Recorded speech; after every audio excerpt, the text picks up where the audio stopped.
Now, whatever you wanted to be, here's the question I want to ask you. Why did you want to be that? In other words, what was the feeling you were hoping to get from that? What were the sensations? What were you wanting to be and do? What were you wanting to get from that? And when I think back and I think about what I really want to be as an archaeologist is I wanted to discover things. I mean, that was the biggest thing. I wanted to discover things that had not been discovered before, something new, something unique, something different. And I wanted to share that with people. I wanted to be a person who went out and discovered and then shared that discovery with others. And you know what's interesting? I'm doing that today. I'm just not sticking my head in the sand and doing it. I'm doing it by sticking my head in other people's brains and finding out what makes them tick and find out what makes me tick and then sharing some of that. But that feeling, that same feeling that I wanted then, I found a way to do it today in a new way. And so I challenge you to think about what was it you really wanted from that. Then think of something else you wanted to be when you're growing up. I wanted to also be a police artist later on. Remember that? You know, those guys that draw those pictures, you know, and show people and catch the bad guys. And why did I want to do that? What did I want to get from that? Oh, gosh. I thought about it. I said, well, I wanted to create. I wanted to be creative, and I wanted to help people. I wanted to help people do the right things. I wanted to get people out of their pain. I wanted to catch the bad guys. But most importantly, I wanted to create and help people. Well, guess what? I found a way to do that today, different than I originally thought, but the same purpose is there. Now, maybe it's not the same purpose for you for all the things you want to do. Maybe they have a common thread, or maybe they're different threads that are important. What else did you want to be when you're growing up, and why did you want it? What feelings did you hope it would give you? What did you hope would come from it? Think for a second. I'll give you another one of mine while you're thinking, try and trigger you. What else I wanted to do? Well, I wanted to definitely be a rock star. I wanted to be able to entertain people, to change their emotional states, to use my voice and my face and my body to give people more passion in their lives. And now I've found another way to do that. Plus, I get to work with some of these people. The other day, I got a chance to go to the Aerosmith concert. I kind of grew up listening to those guys. And I found out that Steven Tyler and some of these guys are fans of mine as well. Went backstage and I met Tim Collins, who's their manager, and he told me a phenomenal story. He said that years ago in the early 80s, when Aerosmith was in really bad shape, the guys were hooked on heroin and they were losing everything financially and the group had broken up, that he decided he was going to turn it around. And he read 2 books, Think and Grow Rich, and a little book called Unlimited Power. And he said that what he learned there gave him the inspiration and some of the tools and strategies to get himself off heroin and coke. And then he did a group intervention and helped the other guys do the same. And these guys are now on a mission. They're totally clean. And they're Evian water drinking guys that are out there sharing their rock and roll and their message, and they're doing it healthfully. I got a chance to meet Steven Tyler, who's just an incredible guy. I mean, these guys have been touring for 23 years, giving their all passionately every day. I feel like they're brothers. And it was really interesting because he said, I watch you on TV all the time. I feel like we're walking the same path, And he said, I listen to your tapes. And he said, we really have the same mission. He said, do you think you'd get together with us and do a gig for us? I said, what do you mean? He said, well, the guys on the weekend. Could you maybe do your gig for us so we could all participate on the weekend? I started laughing. I pinched myself. I said, oh, cool. Now I get to do a gig for Aerosmith. I'm not out there rock and rolling, but sort of I am. I'm working with the rock and rollers. So it's fun. So my point is, maybe you're not doing what you originally envisioned, but maybe you'll find a way to do it even better if you have some faith. Maybe if you keep developing yourself and you know at least the emotion you want, the contribution you want to create, you'll find a better way. Most importantly, before you can find the way, you got to know the essence of what it is you really want. What is that purpose? That's what I'm really asking you about. Now, with your eyes closed again, think about a situation in your life when you felt like you're really on a roll. You know the kind of situation I'm talking about, where you just felt incredibly good. You had great feelings, where things were just flowing and things were effortless. When you thought to yourself, wow, I love this. This is what life's about. I love this. Is it. This is it. This is what life is really about. Can you remember a time like that in your life at any age, young or old, where you really felt like you're in that flow? You thought, this is it. This is what life's about. Think of a situation like that right now. Remember that time. Step back into your mind, back into your body like you were then. And look through your own eyes as you were then when you felt like this is what life's about, and see what you saw. Hear what you heard. What were you doing? What were you feeling? What were the states you were in? What were you experiencing? Yeah, think about it. And tell me, what is it? And was there anything in common with this, with some of the other things you wanted to have in your life, the feelings you wanted to have? Maybe you wanted to grow or create or contribute or discover or expand or challenge. What is it? Love. What were the feelings and what were you doing? And then when you get a sense of what that was, then think about this. Think of another situation in your life. Think of a second one when you felt like you were on a roll at some other point in your life, when things were flowing, When you felt this is it, this is what life's about. I love this. Think of another time like that and step into that situation as well. Step into it right now. As you step in that situation, look around, see what you saw then, hear what you heard then, feel what you were feeling then. What was happening in that moment? Not just what you were doing. Notice what you were doing. Were you creating or writing or speaking or communicating or manufacturing something or studying or learning? Or what were you doing? But also, how were you feeling? What were the states you're in? And what were you doing for others if they were involved? Were other people involved? What was the process? How were you being and what were you doing? Feel it in your body. Is there anything that is similar between this and the last experience? Or anything about this that's similar between this and the feelings that you wanted from those things you wanted to be when you were going to grow up? That's it. Notice it and capture not only the idea of this, but the feeling as well. Now, one more time, think of something else. Another time at any age when you felt like you were on a major roll. Things were really flowing, when you felt incredible, when you felt like, I love this. This is what life's really about. This is it. Think of another situation like that right now. And as you step into that situation right now, notice, what were you doing? What were you creating? What were you sharing? What were you feeling? And feeling these feelings, think about the purpose of your life. If you were going to say it in a simple phrase, not even paragraphs and paragraphs, simple phrase or a sentence or two, and you're going to write down the purpose of my life is to what? And if you're going to do it and you're going to have a couple simple criteria, one has got to be stated positive. Not the purpose of my life is to stop all the horrible things in the world. No, something positive. Something stated in the positive. And if it was going to be something brief, and if it was going to be something emotionally charged in terms of its words for you, and it has to have how you're going to be as a person and what are you going to do. And it's got to include not just other people, like I'm going to change other people's lives or I'm going to make the world better for other people. You got to be in your own mission statement. You got to be your own purpose statement. You got to be in there too, and other people. Don't just have it, the purpose of my life is for me to be happy, because we're all connected. So if it's you and others, being and doing, brief and short, what is the purpose of your life? What is it? Right now, what comes out of your head? Not the right answer, not the perfect answer, just the answer. The purpose of your life is to be and do what for yourself and others? Just say it out loud. Just say it. Don't even write it down first. If you got pen and paper, then write it down. Purpose of my life is to what? Say it again. Try something. Keep changing it. And if you write it down each time, it'll give you better. So I'd prefer if you wrote it down. But just come up with something. The purpose of my life, for me, Tony Robbins,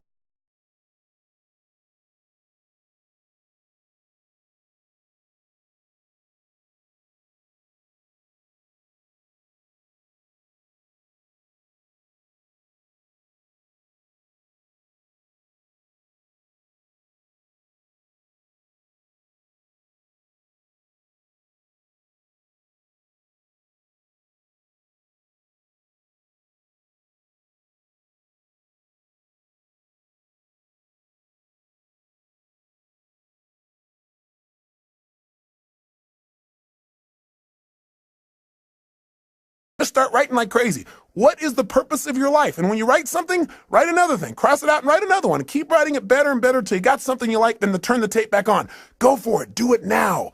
The purpose of your life is to what? You did turn the tape off, didn't you? You're not just sitting there thinking, come on, if you write it out, it'll be better with more precision. Turn it off. And if you're on your way back, then just ignore the last sentence. Welcome back. Now, do you got something you really like? I hope so. Now, I know it's not the end all and be all, and it better not be perfect, or I'm going to come through this tape and grab you. Your job is not to be perfect. It's to be excellent. Perfection can never really be achieved anyway. If you're truly a perfectionist, then it's never perfect. But it's getting better all the time. So what is the purpose of your life? And how does it feel when you think about this is the purpose of my life? Now, let me give you one other criteria. Did you write it so you can only achieve it once you die? If so, change it. Because we don't want you to have to die to achieve your purpose, which is what some people have. It should be something you can experience every day. You know, whatever you do, whether you're just sitting at the lunch counter, you're walking through a grocery store, you're going and conducting your business, I don't care what it is. It should be something you can feel. And you got to find what that is for you and how to language that, at least for now, so you know the goal of the game. With that, your life takes on a whole nother dimension.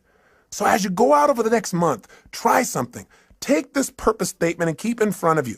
Put it in the system you use for managing your time and keeping your to-do list. Put it up on the wall nearby. And as you look at it each day, don't just write it and forget about it. Think about each day, how can I live my purpose more? And when you go to make a decision about doing something and you're not sure why you're doing it, you can always go back to your purpose. You can do it going into a meeting. You don't know why you're going to the meeting? I'm going to the meeting. I'm going to be powerful, loving, passionate, outrageous, playful. I'm going to inspire people to see what's possible if we really serve all the people around us. That's not hard to figure out. You have a guiding principle. No matter what happens, principles don't change. The essence of who you are will not change. The environment may change, the vehicles may change, but what's inside of you won't. And let me say one final thing to you before I send you off and have you take some more time to work on your mission statement. One is, if you want to send me your mission statement to Robbins Research, I'd love to receive it. I'd love to see how you've languaged the purpose of your life. So if you feel like doing that, please do and address it to me personally. But the other thing is this. I want you to realize that very often, not getting your dream gives you your destiny. What I mean by that is this.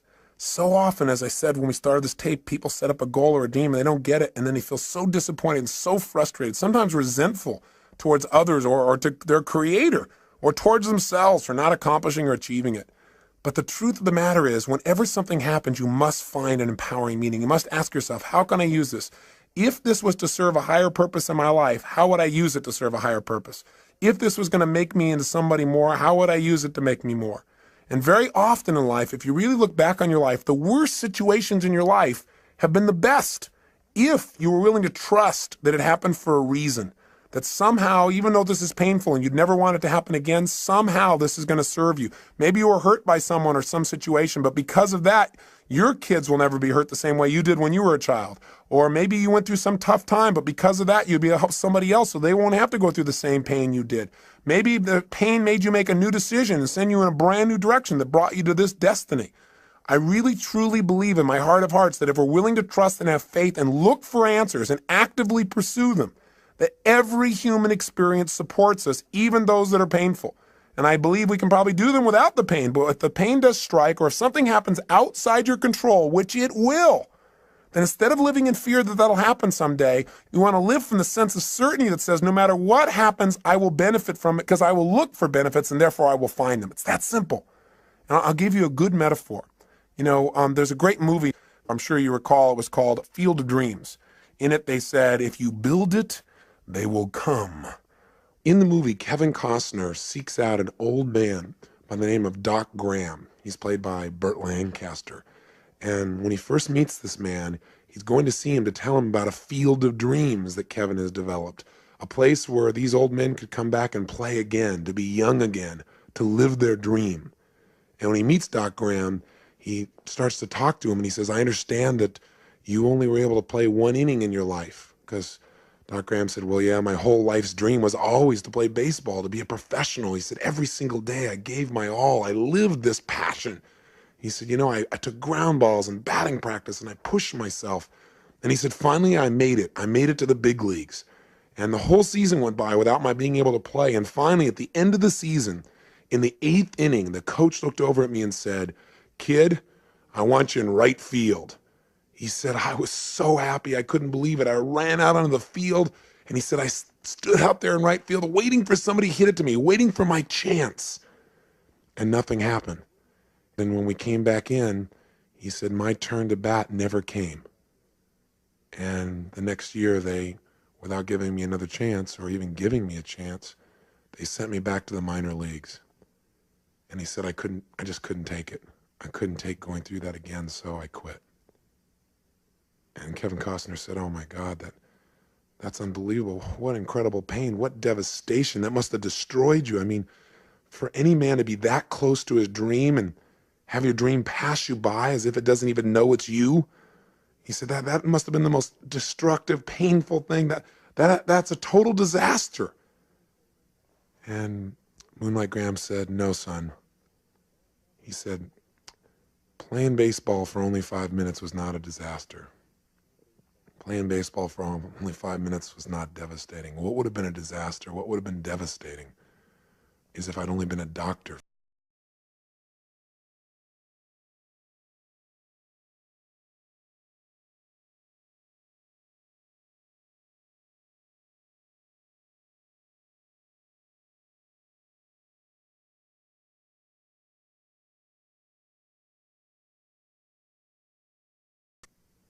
He said that would have been a disaster. In other words, sometimes not getting your dream gives you what you really want, what you really need, what you're really destined for. And if that part of the movie didn't give it to you, they followed up with another scene. Finally, there's a chance, Kevin Costner makes arrangements and he said, listen, there's this field of dreams. You can come on it. You can be young again. You can live your dreams still. And he brings Moonlight Graham to the field with all the other players. And when he steps out on the field, he's young again.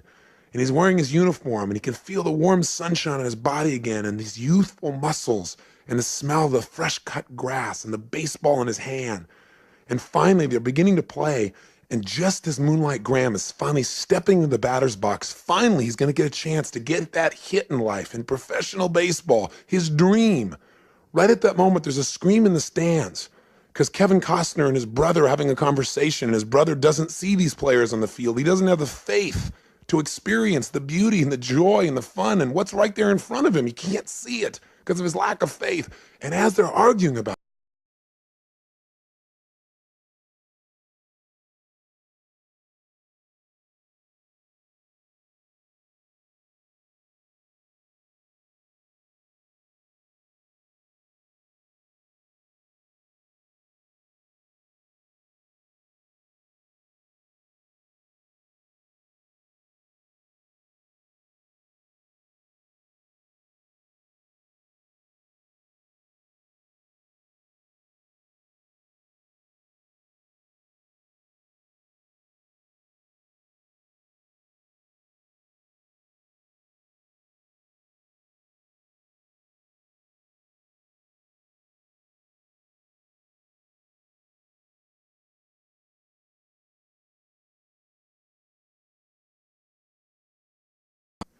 he loses his dream, but he lives his destiny. The moral is very simple. Inside each one of us, there are desires that we have for our personality, those things that we want to avoid pain and want to gain pleasure for. But there are also moral needs. There are those needs inside of us to go beyond ourselves to something greater, to something more. To give of ourselves in a way that maybe we've never given before, maybe a way that won't even be acknowledged, but will give us the greatest sense of fulfillment we've ever dreamed of in our lives. I say to you that if what you've tried so far hasn't worked, all it is preparing you for more. But don't wait for the ultimate day when you save a life. Start saving a life today by enjoying the one you have. Start saving a life today by touching the people around you. Do what Cecil did. Be a person that loves people, animals, beings. Be a person that when things don't go you well, plant twice as much. Be a person who gives more than anybody else gives, and you'll be living your purpose no matter how you language it. Hold yourself to a higher standard, and someday you'll see something more dramatic, but along the way, you'll enjoy the joy of knowing that you're living your life's purpose today. And isn't that what life's really about? Not waiting till someday, living it today. Hey, I want to thank you for spending this time with me. I am so grateful to God to have the opportunity to connect with you as if we've been friends for years, and we've not even met. But I hope in this time together that you've found some strategies, some tools, and maybe found a piece of yourself, reminded yourself of the truth of how unique and special you are. Not in an egotistical way, but everyone is. Everyone is unique and special in some way, and to think less of yourself is to slap the face of your Creator. You've been given gifts, and it's time to make them real. And Getting the Edge has been about sharing with you some of those tools, and the most important ones are taking that time for yourself. Please do that for yourself consistently. If you did nothing else out of this but that, I promise you, you'll see your future unfold, and you'll hear the whispers of destiny. You'll hear the guidance that's within you. But you got to take time to be alone and do that. And if you do it every day, you'll see a change. If you go through that results workshop and just change anything you're not willing to settle for anymore, and be honest with yourself. If you take and make those relationships magnificent and not settle in this area either, my God, everything in life changes when you've got someone to share it with that you love. Everyone you've ever been in a relationship with is a bonus to you. It's one of God's great gifts. But if you can find that soulmate, you got everything. And I have to say that for me, finding my soulmate, finding my wife Sage, was the richest day of my life, and every day is richer because of it. I hope for you, my prayer for you, is you find someone like that you have that kind of love for and they have that kind of love for you. Or if they're there, that you treasure them and you find a way to make that juicier every single day. If you do that, and on top of it, you energize and alkalize and get that vitality in your body, if you master your finances, turn your emotions into your friend, and you find your purpose, then the life you create will be so much greater than your dreams. Your old dreams will seem like cartoons by comparison to the life you're living. And if you're able to make those kinds of changes, you'll be able to stand proud knowing you're the one that did it. But I'll also have a special pride of knowing that maybe I helped in some little way to guide you deeper into connecting with yourself. Because the ultimate edge is connection with yourself, with your creator, with your friends, with your family, with life itself. And if you do that, then these 7 sessions were certainly well worth both our time. So I wish you well, my friend, and for now I say so long. But I hope I'll see you sometime soon and you'll share with me the story of your success and what you've done. Please email me, write me, or come see me in a seminar. I'd love to meet you personally. But until then, make sure that every day is lived to the fullest. Don't settle for less than you can be. Be one of the few who do versus the many who talk. And be sure to live with passion.